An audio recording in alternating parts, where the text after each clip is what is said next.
اللہ الرحمن الرحیم۔ السلام علیکم ناظرین، آج کی ہماری ڈسکشن کا ٹاپک ہے آسمانی کتابوں کا نزول۔ ہم آج آسمانی کتابوں کے نزول کو قرآن مجید سے ثابت کریں گے اور آخر کے اندر کچھ اہم سوالات کے جوابات دیں گے۔ تو آج کی ہماری ڈسکشن کو آگے بڑھاتے ہوئے ہم چلتے ہیں کہ آسمانی کتابیں اور ان کا نزول، قرآن مجید سے ثبوت و دلائل۔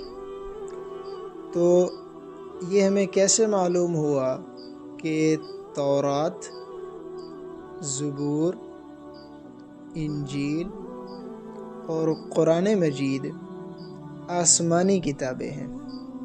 تو یہ ہمیں معلوم ہوا قرآن مجید سے، کیونکہ اللہ تبارک و تعالی تورات کے بارے میں فرماتا ہے اپنے قرآن پاک میں، سورۃ المائدہ سورۃ نمبر 5 آیت نمبر 44 میں، اِنَّا أَنزَلْنَا التَّوْرَاةَ فِيهَا هُدًى وَنُورٌ، جس کا ترجمہ ہے بے شک ہم نے توریت اتاری ہے، اس میں ہدایت اور نور ہے۔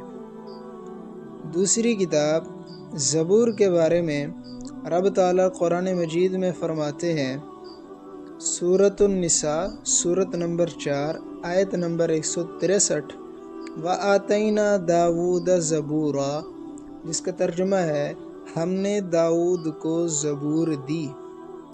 اسی طرح رب تعالیٰ انجیل کے بارے میں فرماتے ہیں اپنے قرآن پاک میں، وَقَفَّيْنَا بِعِيسَى ابْنِ مَرْيَمَ وَآتَيْنَاهُ الْإِنجِيلَ، سورۃ الحدید سورۃ نمبر 57 آیت نمبر 27 کے اندر، جس کا ترجمہ ہے ہم نے عیسیٰ ابن مریم کو بھیجا اور انہیں انجیل دی۔ اسی طرح رب تعالیٰ قرآن پاک میں قرآن کے بارے میں فرماتے ہیں، سورۃ الحجر کے اندر سورۃ نمبر 15 آیت نمبر 9، اِنَّا نَحْنُ نَزَّلْنَا الذِّكْرَ وَإِنَّا لَهُ لَحَافِظُونَ، جس کا ترجمہ ہے بے شک ہم نے یہ ذکر نازل فرمایا ہے اور ہم خود ہی اس کے محافظ ہیں۔ یہاں الذکر سے مراد مفسرین نے فرمایا قرآن پاک ہے۔ پس مسلمانوں کو قرآن مجید کے ذریعے سے ان کتابوں کا آسمانی کتاب ہونا معلوم ہوا۔ تو پہلی ڈسکشن مکمل ہوئی کہ قرآن مجید سے ثبوت و دلائل دیں کہ آسمانی جو مشہور 4 کتابیں ہیں یہ کن پیغمبروں پر نازل ہوئیں اور اس کے دلائل کیا کیا ہیں۔ اچھا، اب اس طرف چلتے ہیں کہ آیا جو ان کتابوں کو خدا تعالیٰ کی کتابیں نہ مانے، یعنی اگر کوئی شخص توریت، زبور، انجیل کو خدا تعالیٰ کی کتابیں نہ مانے تو وہ کیسا ہے؟ تو ایسے شخص کے بارے میں حکم ہے کہ ایسا شخص کافر ہے، کیونکہ ان کتابوں کا خدا تعالیٰ کی کتابیں ہونا قرآن مجید سے ثابت ہوا ہے۔ تو جو شخص ان کو خدا کی کتابیں نہیں مانتا وہ قرآن مجید کی بتائی ہوئی بات کو نہیں مانتا، اور جو قرآن مجید کی بتائی ہوئی بات کو نہ مانے وہ کافر ہے۔ ایک اور سوال اہم کی طرف چلتے ہیں، کیا یہ کتابیں آج بھی محفوظ ہیں؟ یعنی توریت، زبور، انجیل جو عیسائیوں، یہودیوں کے پاس موجود ہیں وہی اصلی آسمانی توریت اور زبور اور انجیل ہیں؟ تو اس کا جواب ہے نہیں، کیونکہ قرآن مجید سے یہ بات بھی ثابت ہوتی ہے کہ ان کتابوں کو لوگوں نے عدل بدل کر دیا ہے۔ موجودہ توریت، زبور، انجیل وہ اصلی آسمانی کتابیں نہیں ہیں، بلکہ ان میں تحریف یعنی عدل بدل ہوئی ہے۔ اس لیے ان موجودہ تینوں کتابوں کے متعلق یہ یقین نہیں رکھنا چاہیے کہ یہ اصلی آسمانی کتابیں ہیں۔ اچھا، ہم نے یہ پڑھ لیا کہ جو مشہور آسمانی کتابیں ہیں جن میں توریت، زبور، انجیل اور قرآن مجید، یہ کن پیغمبروں پر نازل ہوئیں اور ان کے ثبوت و دلائل کیا ہیں، تو ان کو ہم نے دیکھا۔ اور ہم آج یہ بھی دیکھتے ہیں کہ بعض پیغمبروں پر صحائف یعنی صحیفے نازل ہوئے ہیں، تو اس کا ثبوت کہاں سے ہمیں ملتا ہے؟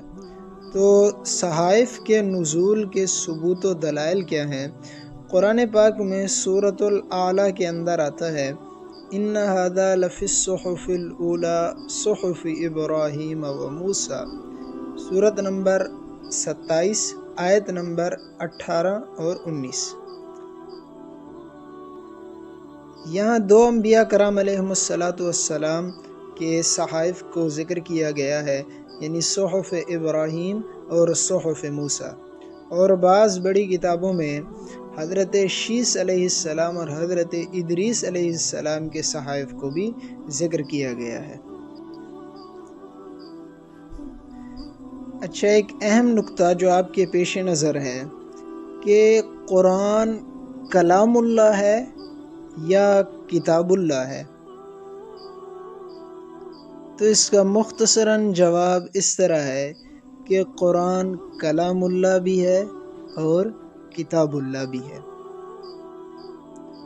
تو ناظرین، آج کی ڈسکشن کے اندر ہم نے بہت سے اہم نکات کو دیکھا اور یہ بھی دیکھا کہ جو آسمانی کتابیں ہیں ان میں سے تورات وہ کس نبی پر نازل ہوئی اور اس کی دلیل کیا ہے، اور زبور کس نبی پر نازل ہوئی اور اس کی دلیل کیا ہے، اور انجیل کس نبی پر نازل ہوئی اور اس کی دلیل کیا ہے، اور قرآن کریم کس نبی پر نازل ہوئی اور اس کی دلیل کیا ہے، اور جو ان کتابوں کو خدا کی کتابیں نہ مانے تو اس کا کیا حکم ہے، اور کیا یہ کتابیں آج بھی محفوظ ہیں، اس کا جواب کیا ہے۔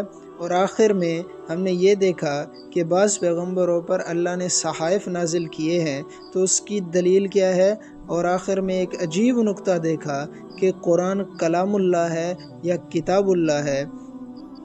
تو ناظرین، آج کی ڈسکشن کے اندر اگر کوئی بات ایسی ہوئی ہو جو سمجھ میں نہ آئی ہو تو کمنٹ سیکشن میں پوچھ سکتے ہیں۔ تھینک یو، جزاکم اللہ خیرہ۔